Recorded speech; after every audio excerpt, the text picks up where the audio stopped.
Welcome Survivor. 7 days to the Alpha 20 has taken big steps forward when it comes to generating maps. You can have awesome looks of the mountains, of rivers, of canyons and things like that. And the really good thing is that you can actually customize them in-game before you actually start playing it in the Random Gen Previewer. And this is a tool that has seen significant improvement in Alpha 20. You used to be able to simply generate one based on a seed and that was it, well, seed and size. Now you can go in and actually customize it, sort of like you've seen in Nitrogen and KingGen and stuff like that. But even though it's basic in Alpha 20, at least it's there, and it does allow you to make just beautiful worlds that are customized to your liking. Hopefully you enjoyed this short little guide. Make sure you hit that thumbs up button, like the video, and maybe subscribe if you want to see more of my videos. And ring the notification bell, then you'll be notified. So with these nice, beautiful maps, how do we actually generate them? Well, of course, you can just do the usual thing. You start a new game and you do whatever you want to have, and it'll just generate something, but it'll use the default settings. And what we're trying to do is actually customize it, because that makes it just a little bit more unique in sort of what you are looking for. So what you do is you go to editing tools and then you go to the Random Gen Previewer. And if you remember from previous versions, it basically had a world seed and a world size, and that was it. They have now taken the cue from tools like, a Nitrogen from the KingGen generator that really makes really good maps. Now, unfortunately, they don't have as many options, but I can see why, because it's still basic. But what you can really look at here is you can keep everything default if you want to, or you can play around with how many towns are there, how many wilderness POIs are there, and these are the ones that are sort of outside of the city, so dotting the countryside. You can define, do you want to have a lot of rivers? Do you want to have less of them? Craters, cracks. Cracks is sort of like Grand Canyon kind of thing. They're not as big, I suppose, but they're really nice, and they do break up sort of the monotony of the map. So I actually like them. Some people really hate them. Lakes, I love to have a lot of lakes. I wish they would be bigger, but at least this is a good start. You can then define how many plains do you want to have. Obviously, if you choose 0, there'll be less, and 10, there'll be more.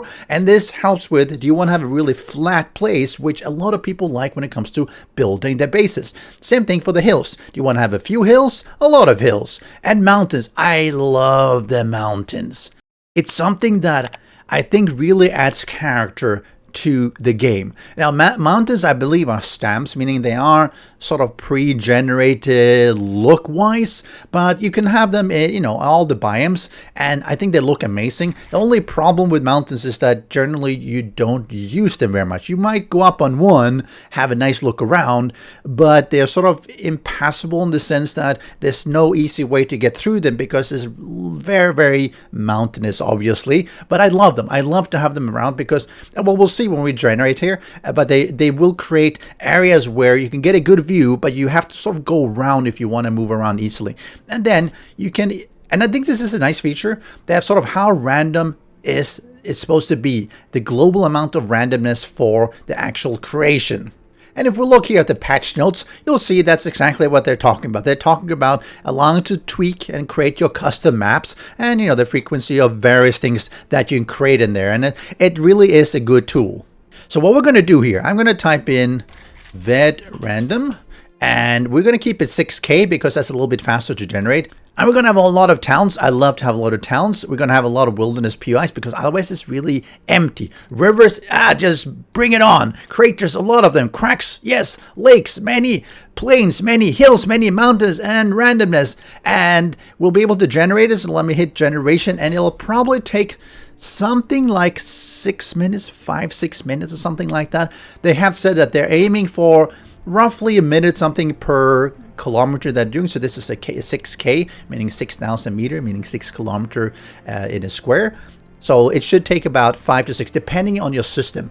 But you have to be careful. If you're generating larger maps, especially 10K, you have to have a lot of RAM for your system. And that's something that a lot of people end up having problems. They try to generate a really big map and it'll crash. Even for me, I'm running 32 gigabyte.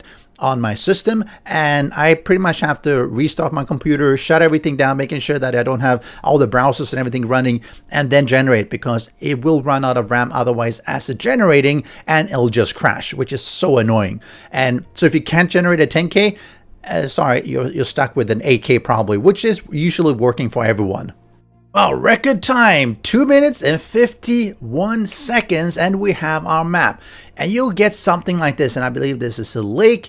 And one thing you want to do here is that you can actually navigate using the WASD. So I'm going to do S now, which basically zooms me out. If I start, I can do that in a little bit as I've zoomed out. You can actually move the map around. I just want to make sure I get a proper view here. Here we go. And obviously WASD, I can go in, go out, and left and right. And you'll see this is the radiation zone. Then we have a nice desert here. Actual desert down here. This is the wasteland. We have a forest and we have a snow. Unfortunately, the generation is really weird biome in that it's sort of you have this squarey sometimes, which looks really, really weird. It's usually better on larger maps that gives you a little bit more of different shapes and not so squarish kind of thing. The problem you're having on small maps is that you're having the stamps. So I believe you have probably one stamp here, you have this one is another one, and this one another one. So you sort of end up with this natural squarish look because there's just not enough variability in the stamps to actually provide it. You see there's probably one here, one, this is a mountain stamp, etc, etc, and that causes a little bit of problem with smaller maps. As you go larger, you get more variability and it looks a little bit more interesting. All right, I got another map and it was 5 minutes, just below 6 minutes, and it was an 8K map. So we're going to zoom out here again.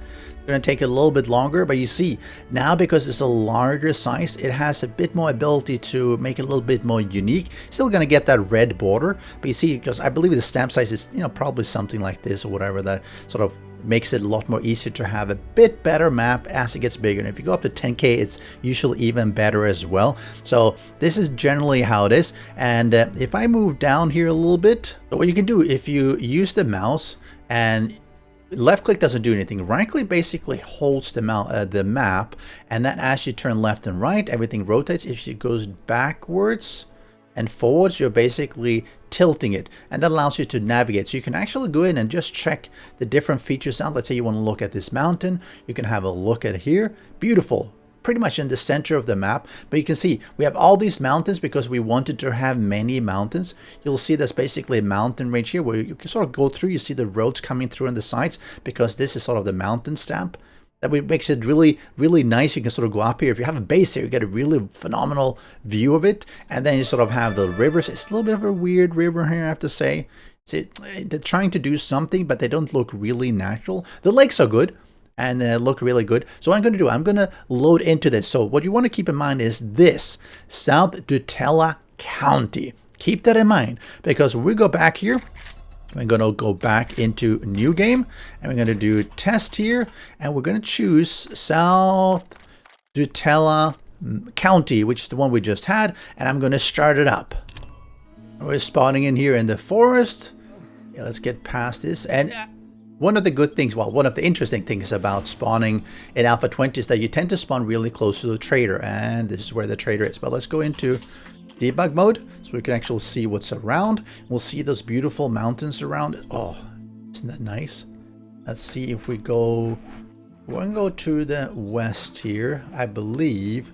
Nope, that's the east. We're going to go to the west, and we'll probably, yes, here we see, this is the beautiful, beautiful mountain I believe we're seeing on the map before. And that nice town or city that you see, which is actually really nice. It has the downtown areas and stuff like that. I mean, you can have a base up here, and you'll have a really good view of pretty much the whole area. I mean, like something like this, build your mountaintop base up here, and just have a view of the city every morning as sun comes up. Now, one problem with the previewer is that it only works on the client. If you're starting a server, if you're running a dedicated server, you have a couple of options. One is you just start it up and it'll just generate with the default values. And the second one is to basically generate in the client upload. But it's actually a third option. You can go to the random world generator mixer.xml, in the server and basically start to play around with all the values here. Because for instance, there I'll have some default values, how many lakes, rivers and everything. And you say you want to have no craters, bring it down to 1 or something, even though default is 2. If you want to have a lot of Old West cities, you can basically put in more. You want to have more lakes, rivers, plains, hills, and you can play around with these values in order to just customize it even on a dedicated server. And of course, all this depends on the size of the world. So if it's up to 7,000, meaning including the 6K I generated, is these ones. Then you have medium, which is the 8K, and the 10K plus, as I believe, is large. So you can generate a really large one and just tweak all these even on the server. And of course, you can do that even from a general on your client. You can just tweak them anyway, but you can do that a little bit easier within the previewer itself. But I suspect if you really wanted to have a lot of towns, a lot of cities, you could probably just bump this up, do this something like 30 or something, and then see what actually generates. Now again, no guarantees that's going to work, because the more cities and everything there are, the more POIs there are, the longer it takes to generate, and yeah, they can run out of RAM as well. But it is an option as well. But that's how easy it is to customize your world. Make something that you really like, something that you think is beautiful, and try out a few different ones. Usually when I generate, I'll generate 4 or 5 different, compare, see which one I like the best, and I'll just choose the one I think looks the most appropriate. And if you find any great seeds, well, let me know as well. Let me know what the seed is and what the generated settings are in the comment below, so that other people can try it out. Have a good one, Survivor. Special thanks to the great patrons supporting the channel. If you would like to join the Vedui community and support these videos, do follow the Patreon link.